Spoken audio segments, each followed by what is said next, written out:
গলায় যদি কোনো ফরেন বডি আটকে যায় সেক্ষেত্রে কি করা লাগবে। বাচ্চারা বিশেষ করে যে বাচ্চারা পয়সা খেয়ে ফেলে অথবা দেখা যায় যে ঘড়ির ব্যাটারি খেয়ে ফেলে, যেটা সবচেয়ে ডেঞ্জারাস, যে ব্যাটারি অনেক সময় মুখে দিয়ে ফেলে।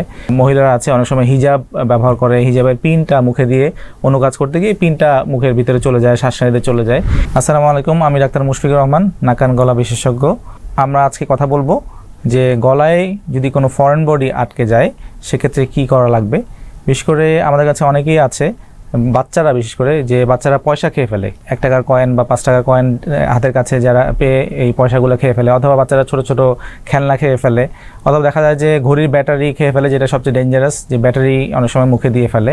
তখন এই তাৎক্ষণিকভাবে এটা দেখা যায় যে গলায় গিয়ে আটকে যায়। তখন কিন্তু বাচ্চারা তাৎক্ষণিকভাবেই অনেকে শ্বাসকষ্টে ভুগে থাকে, অনেকে খাবার বন্ধ হয়ে যায়। সেক্ষেত্রে আমি বলবো যে কোনো দেরি না করে, এবং অনেক সময় দেখা যায় যে যারা মহিলারা আছে অনেক সময় হিজাব ব্যবহার করে, হিজাবের পিনটা মুখে দিয়ে অন্য কাজ করতে গিয়ে পিনটা মুখের ভিতরে চলে যায়, শ্বাসনালীতে চলে যায়।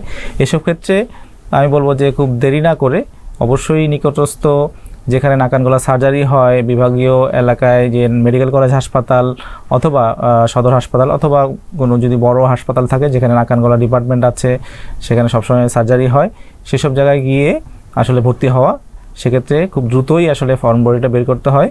আমরা সাধারণত অজ্ঞান করে এবং ইসোফেগাস্কোপি করে অথবা ল্যারিঙ্গোস্কোপি করে আমরা সাধারণত এই ফরেন বডিটা বের করে নিয়ে আসি, কারণ এই ফরেন বডিটা দীর্ঘ সময় থাকলে এই গলার যে জায়গাগুলো আছে এখানে ইনফেকশন হতে পারে, অ্যাবসেস হতে পারে।